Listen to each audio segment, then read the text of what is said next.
Hey everybody, it's Emily, the Crazy Worm Lady. I am here today with the Worm Factory 360 update. And I'm sure you can see right away what I see, which is a ton of Springtails. But the good news is there's tons of worms as well. So we had done our feeding right on top of this paper bag last week. And the Springtails, the worms, all of them seem to be going crazy for it. But it is a little nasty, to be honest with you. It was that frozen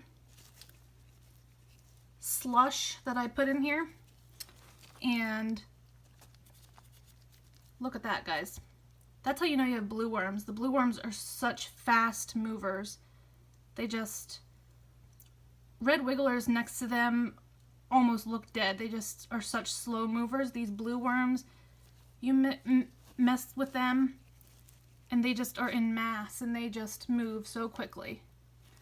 But it's a little annoying because it's hard to even see them between all of these Springtails. But they do seem to be doing well. I see a few of my little beetle friends, which again is irritating to me, but it's not dangerous. Oh my god, look at those Springtails, guys. Look at that. I'm trying to zoom in.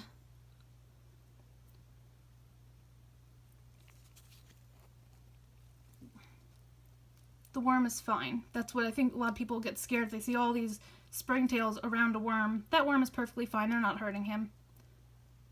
But yeah, it's a lot of extracurricular bug activity in here today, but the good news is the worms seem to be doing just fine in here. Doesn't smell the best. They're still working at it. Definitely still food to be decomposed in here, but kind of per usual, when I feed kind of aggressively, I get periodic increases in some of these other bugs. But I think I'll probably skip a feeding here today since there's still food for them to work through, and just kind of turn this up, aerate it, bury up the feeding real well, and see if things will level out a bit by next week. I'm kind of taking this conservative stance on my feedings and some of my bins because of the uptick in some of the Springtails and beetles. So I'm just trying to take it slow and figure out what's the best course of action, and a lot of times the best course of action is to just stop feeding and give it a little while to kind of self-regulate. So again, we still have corn cobs and things like that in here that they've been working on, and the bin actually seems to be thriving and doing really well. So I'm gonna aerate this up, and then we're gonna get this kind of buried in the bottom, and maybe add a little bit of dry bedding on top, but I'll bring you along. Let me just take a look and see what's gonna work out best for us. Okay, so I kind of turn this bin all up, and look, when I lift up this bag where the feeding was, they actually have eaten through the middle of the bag, so it's definitely getting worked on pretty well.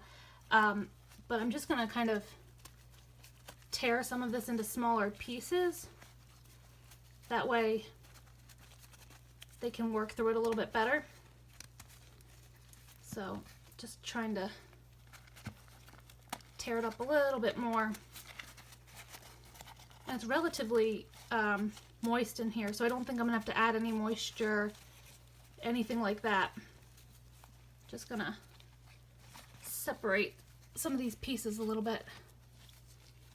Definitely feels slimy where some of this food hasn't completely broken down yet. Kind of nasty. But yeah, I'm gonna take all of these pieces now that I have broken up and lay them along this right hand side here, and then I'm just going to take the existing castings here and just kind of cover it not perfectly, but try to cover it up relatively well so that we don't have any problem with our bugs. So I'm going to leave it like this for this week. As you can see, there's still a ton of worms all throughout here, and I'm thinking this will probably help with our springtails and beetles by covering this and giving it another week for them to get caught up before we give it another feeding. So let me know what you think. Drop those comments below. Like this video, subscribe if you'd like some more content from me, and I'll be back with you guys real soon for an update.